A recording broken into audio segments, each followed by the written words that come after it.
Hey, what's up, guys? Team Hard Life Captain Albert Zertuche here. Still a little bright outside today. This is a nice, lovely day, little breeze. And it kind of reminds me of one of the times that I had chosen to help out another fisherman. And it's because that's the way it was. You know, you had a bait, they had bait. If they had a leader, you had a leader. Like, it didn't matter how many times you were out there. Now, granted, there's times when you draw the line. We're like, hey, come on, bro. You got to start bringing your own bait, start bringing your own leaders, or what have you. Well, this wasn't the case. You know, these guys, they always brought for everybody, and, you know, and we did the same in reciprocation.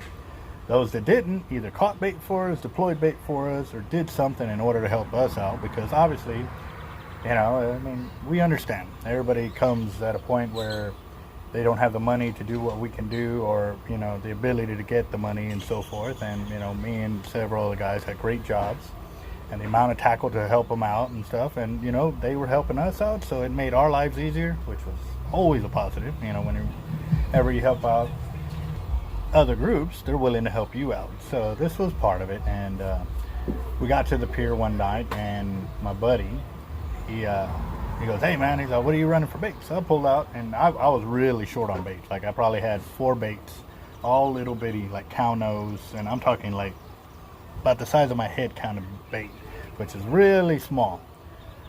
The only time you'll ever hear me say that. Well, anyways, so, you know, these cow nose, you know, put 2 12-aught hooks, and it pretty much took up the bait. That's how big they were. They weren't very big at all. And at the time, 12-aught hooks was the biggest hooks that were available on the market. And well, I was sitting there and I started rigging my baits, and at the time I had 4 international 50 VSW 2-speeds. So I only had 4 baits. But my buddy comes up and is like, hey bro, you ain't gonna believe what happened. I said, what happened? He goes, dude, I forgot my baits at the house. I was like, I said, well, I can split this bait in half, and or, you know, do it this way, and, you know, I can give you this piece of bait. And actually that's what it was. It was, you know, I didn't even have 4 baits. By cutting up the baits I did have was going to give me the ability to at least run 4 rods. I mean, I figured, you know, it'd be the only way for us to still get baits in the water. So, you know, and I offered him up a piece of cow nose head, which was literally about this big. And so he looks at it and looks at me. He's like, are you serious, bro? And I'm like, hey, man, you don't want it, then I'm going to use it. I mean, it's simple as that. I don't have a lot of baits, and what I do have, you know, I'm splitting with you. So instead of me putting 4 rods out, I'm going to put 3 rods out.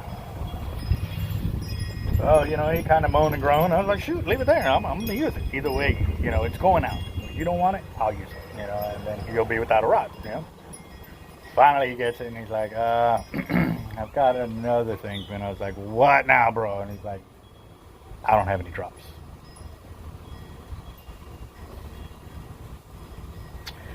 Well, all right, so you give me all this crap about the one bait I choose to give you.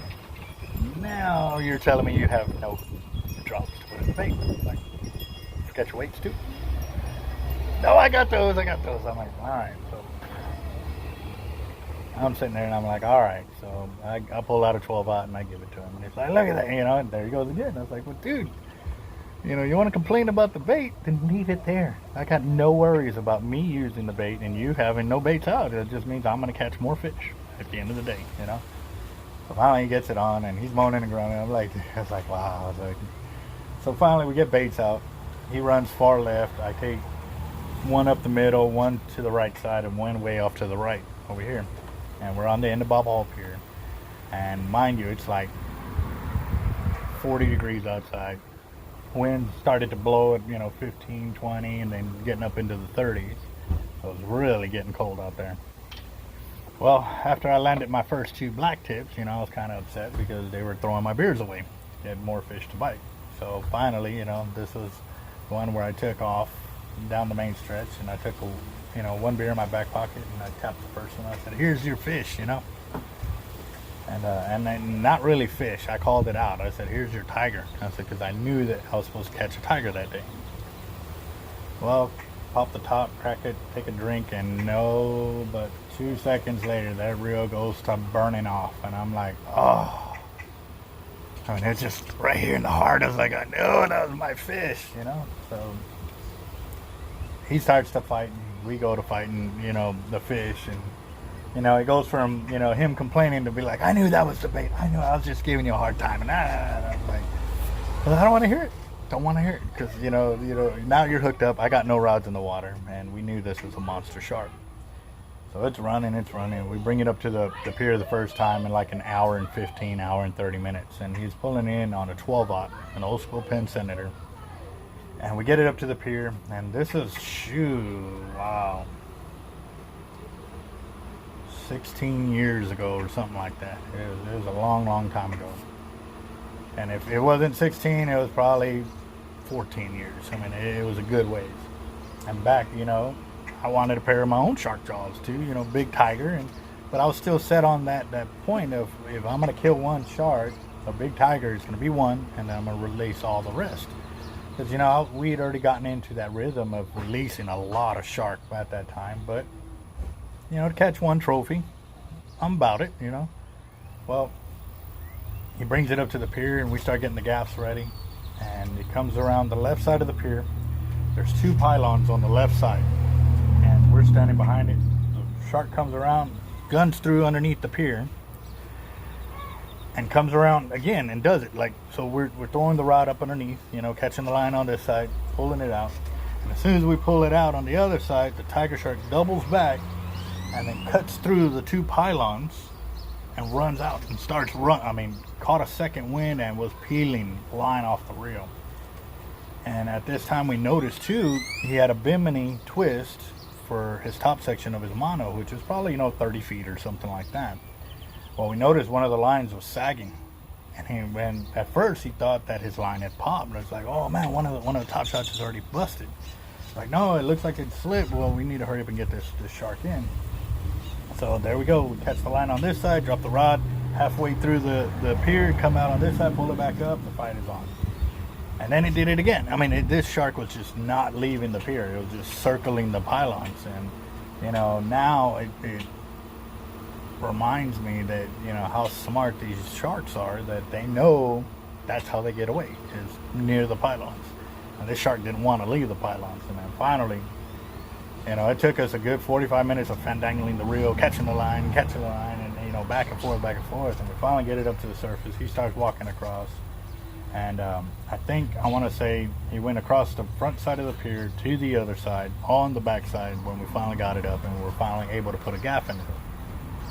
And, you know, we get it up, and it's a 10-foot tiger, 10 foot, 1 3/4 inches, 10 foot 2. We'll say 10 foot 2. And so we get it up, and now that was my turn to be like, wow, bro, shit. I mean, that was my tiger, you know, because I had already told everybody I was going to catch a tiger that weekend. Well, I didn't get my tiger that weekend, but it goes to show how small a bait can be where a big shark will come up and take it. So as I was sitting there, you know, telling people, they're like, well, I'm just going to target, you know, 4 to 5 footers and this and that. I remind them of the story when I was using a Zabinki rig, and I put a shrimp on this big to catch a very nice 4.5, 5.5 foot black tip. And, you know, they go, well, yeah, but, you know, it's like, at the end of the day, it's fishing. You put a bait in the water, you can't tell whatever's out there not to bite. Now, that's something that's coming along that I'm going to put out. I'm going to start building these little placards to have big fish, beware, don't bite this little bait because they have a little rod. I'm just saying, you know, I'm going to check it out. So. Well, that was one of the stories of me sharing a bait, sharing a drop, and an awesome catch happened. Granted, I was jelly for a long time because that would have been my first 10-foot shark. It didn't happen for me for at least another 2 years later where I finally broke 9 foot. And then I went to 12 foot after that. So I went from 9 to 12, and I played with 12 for a while, and then went back to 10 and so forth. But, you know, this year is going to be an awesome year for fishing. We can already see the conditions bringing in a lot of fish that we normally don't see in our waters. I mean, look at that sailfish that was down beach. They've already got big hammers down beach. I mean, it's big monster hookups on the pier, and they're an unstoppable fish, which is what I need. I need an unstoppable fish. The last one was the manta ray. That's been a long time ago. I need a fish. Y'all got the hookup? Let me know. I want a fish. So, all right, guys. Y'all have a good one. Thanks for watching.